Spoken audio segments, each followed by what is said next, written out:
à tous. Donc effectivement, je vais vous parler aujourd'hui donc, de mon expérience en tant que maître de conférence.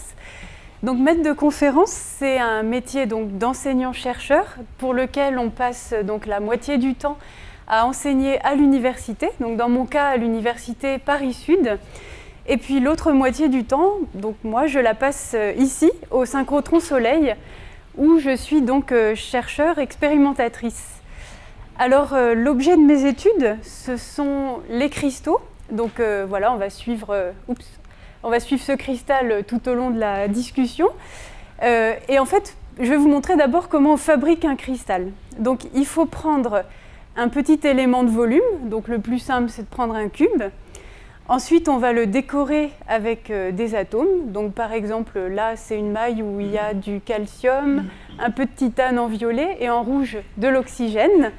Et puis, pour construire le cristal, il faut commencer à empiler ces petits cubes qui doivent donc tous être identiques, comme on le voit ici. Donc là, on a empilé en vertical, sur le côté et en profondeur pour commencer à construire le cristal. Et si on fait cette opération-là 1 million de fois, on arrive à obtenir le cristal de pérovskite, qui est en photo ici, un beau cristal violet, et qui là, en l'occurrence, a gardé sa forme de cube.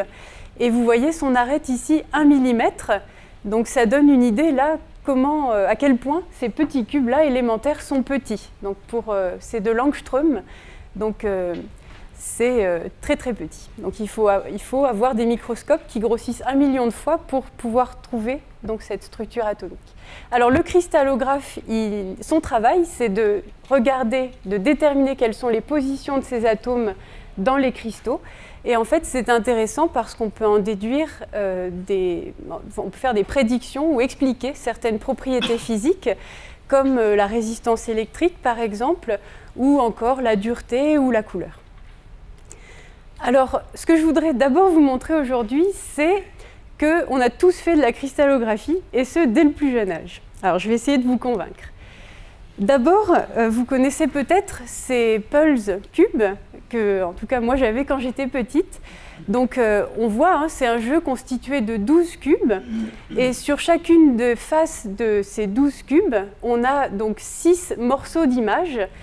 Et en replaçant ces cubes dans la bonne orientation et dans le bon sens, on arrive à reconstruire la fameuse image qui nous intéressait tant sur la boîte. Alors, pourquoi on fait de la cristallographie quand on manipule ces cubes ? Par exemple, on a tous constaté que quand on prend un cube et qu'on le fait tourner d'un quart de tour autour d'un axe vertical, on constate que finalement la forme du cube se superpose à elle-même.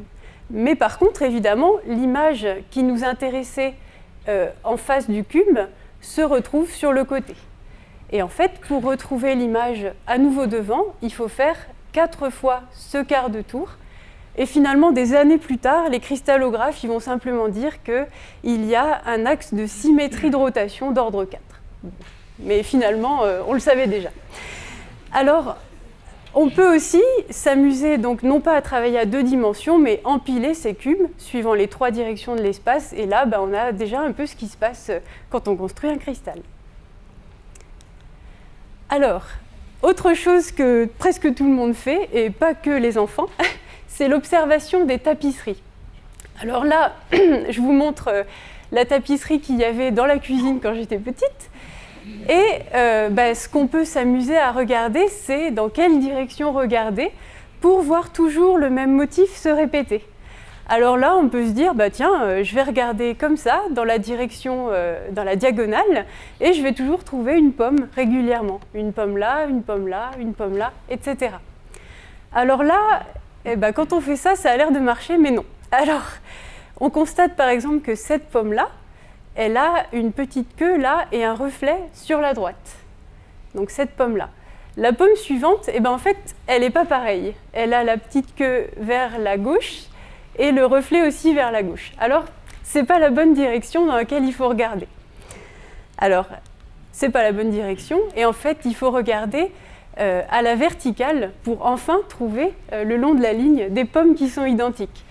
Alors, je regarde par exemple ici, où j'ai ma pomme avec une queue vers la gauche Et celle-ci aussi a une queue vers la gauche, un reflet vers la gauche, etc. Et là, sereinement, on peut admirer cette tapisserie, donc dans la direction verticale.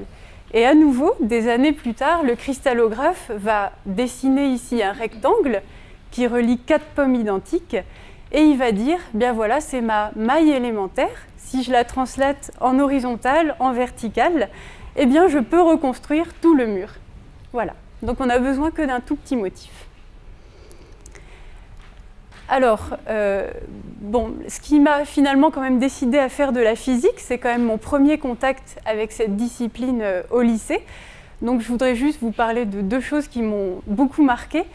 La première, c'est qu'en physique, on peut modéliser un système complexe, comme ce skieur qui est en train de descendre une piste de ski, par un simple point M soumis à son poids P et à la réaction de la piste de ski R.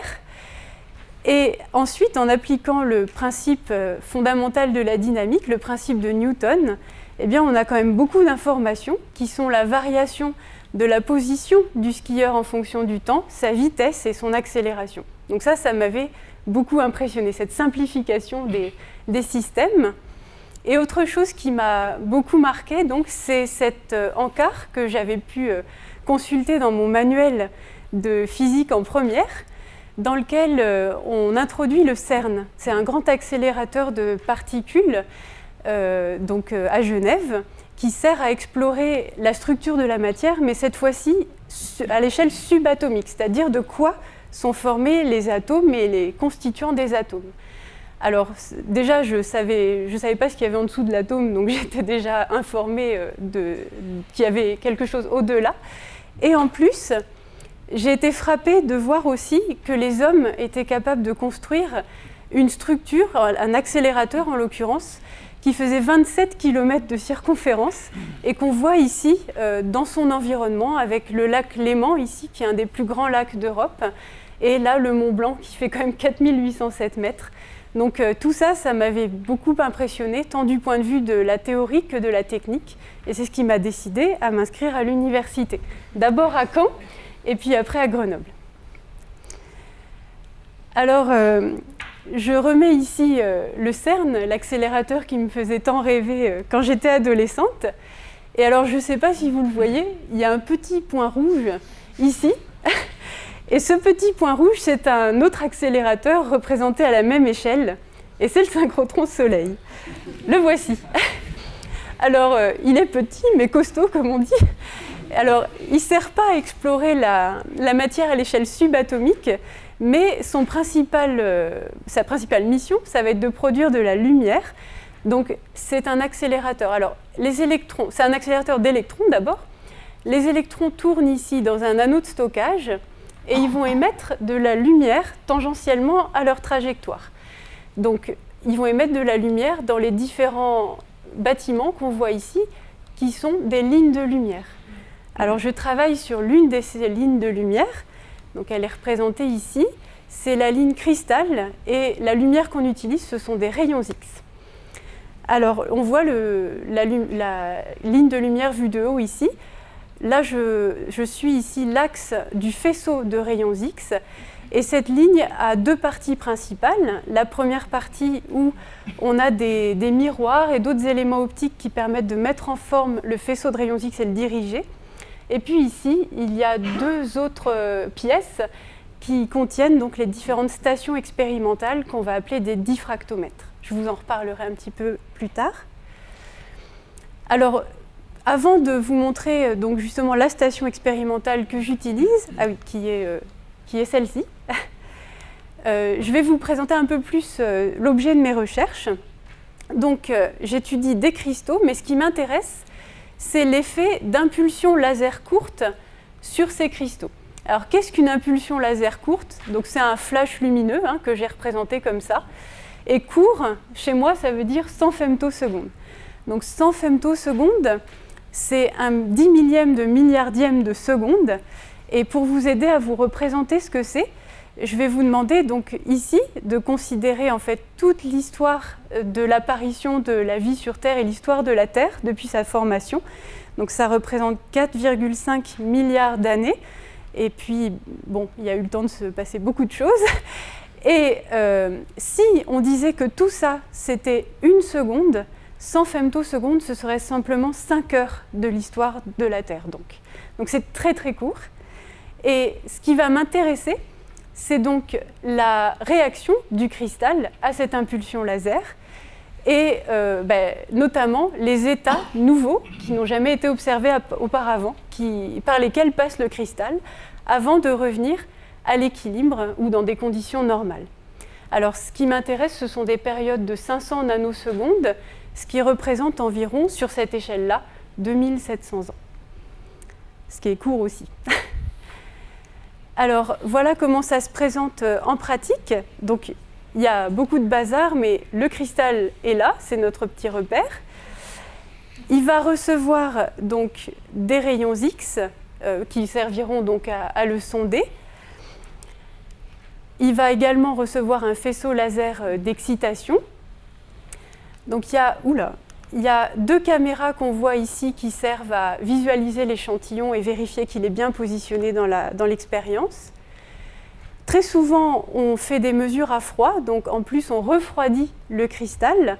Alors là, c'est un système qui souffle du gaz, de l'hélium donc à 30 Kelvin, moins 240 degrés C. Et puis, on va regarder donc avec ce détecteur la diffraction donc, de ce faisceau de rayons X par le cristal. Et notre observable, c'est en fait ces pics de Bragg, comme a montré Pierre, et ils évoluent au cours du temps. Donc là, j'ai le temps 0, puis après excitation laser, il s'élargit avant de revenir à sa forme initiale. Et je dois stopper, donc je conclus rapidement sur ce que j'aime dans ce métier. Donc, le travail en équipe, on ne peut pas travailler sur ces grands instruments tout seul, ça c'est clair. La haute technicité, évidemment. L'ouverture culturelle, puisqu'on travaille avec des collègues de toute nationalité. Et enfin, j'aime beaucoup l'idée, en tant que maître de conférence, de manipuler le savoir constamment, finalement, soit en se l'appropriant, ou en tout cas une partie du savoir, en le produisant, en toute modestie, en faisant de la recherche, et puis surtout en le transmettant aux étudiants, pour enfin boucler la boucle. Voilà, je vous remercie de votre attention.